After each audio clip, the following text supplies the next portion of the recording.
humans, as well as animals, are highly ritualistic beings. We do have rituals more or less complicated to manage our lives, whether we may be aware or not. For instance, from brushing our teeth in the morning to simple superstition, daily superstition, blowing, for instance, candles on the birthday cake with a wish. What do we do in certain occasion, like New Year's Eve, for instance? So, what actually makes a ritual a magic ritual? Where can we move from superstition or just a wishful thinking to an actual act of magic? Hello everyone, this is Rod. Welcome back to Academia Magica, and the topic of today will be about magic rituals. And let's start first with a few, please forgive me for some maybe too much oversimplified definition, but just to be on the same page. I say oversimplified because sometimes the lines between these definitions are extremely blurry. Interpretation may differ from one person to another. So first of all, there are several kind of or models of magic, depending on the kind of magic itself and the personal beliefs, or even no beliefs at all. For instance, we have the spirit, angel, demons model of magic, which is operated through the agencies of spirits that are evoked or invoked by the sources, the magician. Then we have the energy model that operates through certain manipulation of energy fields, and here we talk about magnetism, working with the elements. Famous, the Chinese, they call it the chi, or the Japanese, they call it the ki, the prana, the Indian prana. And in this category also we find what we call the psychological model. Then we have the purpose of the ritual, whether it is active, so to produce changes, or passive, like for instance to gain insight, divination, or some kind of knowledge. So usually if it is concerned, if the ritual is concerned with spiritual development, self-transformation, the pursuit of knowledge or enlightenment, to achieve a deeper understanding of the universe, or to attain some kind of divine wisdom, we may be talking about high magic. And one example of high magic is, for instance, theurgy. If the purpose of the ritual is related to achieving some kind of tangible, immediate results, such as attracting wealth, love, protection, good health, in this case we may be talking about low magic. But again, as I have anticipated, sometimes the lines are extremely blurry, and these two categories between high magic and low magic can actually be combined with each other. So it doesn't necessarily need to be all high magic or all low magic. So many times these two things are pretty much interconnected. So now that we got over these definitions, I would like to start with focusing on basically what we call the Tria Prima. The Tria Prima, of course, is a name that I borrow from alchemy, but I use Tria Prima because basically we found these three essential elements in the rituals, in pretty much common in all kind of magic that we have been discussed in the definitions. And this is Tria Prima, these three pillars of rituals, magic, or better, what makes a ritual magical, are basically: one is will, or the willpower. Second is the imagination, so the vision of the outcome. And third, these are not in order of importance, they're all three important at the same level. The third one is emotion. So the power, the use of will and imagination especially is very emphasized and recurring, especially in the flying roles of the teaching of the Golden Dawn, for instance. For who's not familiar, what is a flying role? But flying roles were some sort of instructions or lectures, some kind of teachings that were circulating among the initiated of the Order of the Golden Dawn. And actually, talking about the will and imagination, I would like to take few example, very interesting example from this book. The book is called Ritual Magic of the Golden Dawn. It's written by Francis King, and it contains a lot of these flying roles. So let me pick up a couple of flying roles that are specifically discussing about the usage of will and imagination. So for instance, this flying role number 5, it says, the will, unaided, can send forth a current, and that current cannot be wholly inoperative, yet its effects are vague and indefinite, because the will, unaided, send forth nothing but a current or a force.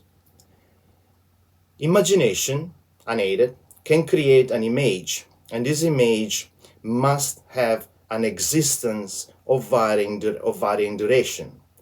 Yet it can do nothing of importance unless it is vitalized and directed by the will. When, however, the two are conjoined, when the imagination creates the image and the will directs and uses the image, marvelous magical effects can be obtained. Again, I'm skipping to another one, always on the same subject. A supplementary remark: imagination must be distinguished from fancy, from mere roving thoughts or empty visions. By it, we now mean an orderly and intentional mental process and result. Finally, just let me go through the last ones, that's for the same book. Flying role number 1, part 2. To obtain magical power, one must strengthen the will. Let be no confusion between will and desire. So I think this is a very important part, because here they are very much specifying what is, for instance, a wish, like when we blow on the birthday candles, that's a wishful thinking. But it's only when actually the will and the imagination and emotion, extremely the emotion in what makes the image alive, are combined together, that actually we are start to talk about a magic ritual in somehow more or less complex. Another important component that we find within the structure of a magic ritual is related to the magic laws. You may have heard already of what is called like sympathetic magic, predominantly in witchcraft, and we find it mainly in two forms, which is the law of sympathy, like the like affects the like, that is action performed on one thing that can affect another if they share some kind of resemblance. And a common example is the use of a doll or an effigy in sympathetic magic, where the action on the doll, like sticking pins, like for example the famous voodoo doll, are believed to affect the person that is represented by the doll. The second one is the law of contagion, based on the idea that two objects or people that have been in contact, they will maintain a magical connection. The law of contagion basically means that objects that have been touched by someone, such hair, nails, clothing, can still influence them even after the object are separated from the subject. So both these laws were first introduced by the very famous Scottish anthropologist Sir James George Fraser in his massive work of comparative study of mythology and religion, which is a really milestone for whoever wants to study anthropology, religions, and magic. The Golden Bough, published in the early 1900s. Furthermore, the law of sympathy is also extended to the sympathetic resonance, meaning through the resonance or vibration of elements that are somehow interconnected, like stones, like herbs, like scents, like animals. And this is also rooted in principle from coming all the way from Egyptian and Sumerian magic. We find this principle in hermetics, we find it in alchemy, of course we find it in Solomonic magic, where each deity or divinity or gods or demon is associated with a proper scent, with a proper stone, with a proper incense, with a proper animal, and so on and so forth. Moving forward toward our components of the so-called magic ritual, we move to the time and space. More or less, this time and space more or less is important depending on the working. Like for instance, if you're working on astrological astrological magic, the astrological configuration, of course, it would be fundamental. Like for instance, if we work with the rituals or with the working specified in books like the Picatrix, for example, or planetary magic, the configuration, the astral configuration, is a little bit less strict. If we work, like for instance, within Solomonic magic or folk magic, but nevertheless, there are kind of strict guidelines, especially related to the phase of the moon. The phase of the moon have been dictating the magical calendar ever since. And specifically talking about the space, but also the timing somehow, an important component is liminality. Why liminality? Liminality is a place and time where is neither nor. Therefore, it contains both arrays of possibilities or more arrays of possibilities. Liminality is very similar to a quantum state. So, for instance, the dusk and the dawn, dark moon. If we talk about places, physical places, we have crossroads. So these are considered very magical itself because, of course, they contain the potentiality of something. Next, the operator has to work in a different plane. Basically, the operator has to create a reality in a different plane, and this reality shall be then transposed into the daily reality, or the mundane thing. So create something in an alternate reality in order to bring into the usual reality. So the operator needs to access this different plane, both in terms of space and mindset, which must be completely different from the daily life.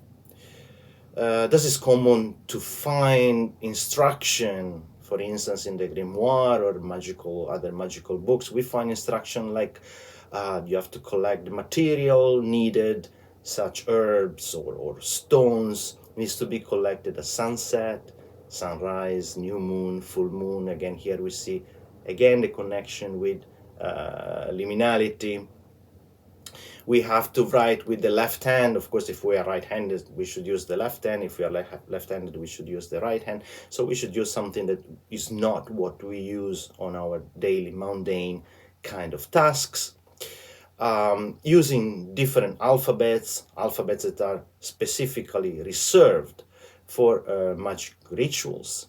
And tools, when we talk about tools like knives, cups, tools that must be new. They must never be used for mundane, for daily things. Like if we use a cup, it needs to be only it must be new, and must be used only for ritual. It cannot be a cup that we drink water in the morning, we drink our coffee in the morning, and then we use it for the ritual. So there must be a very clear and distinct separation between everything we do in terms of daily life, how we move and what we do in daily life, and how we change when we project ourselves, when we put ourselves in this magical state.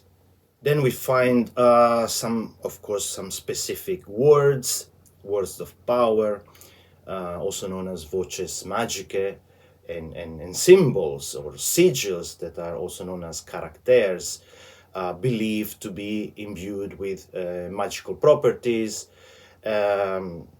really some kind of working as passwords to these, as we mentioned, this plane of creation, this ritual space that the operator needs to create.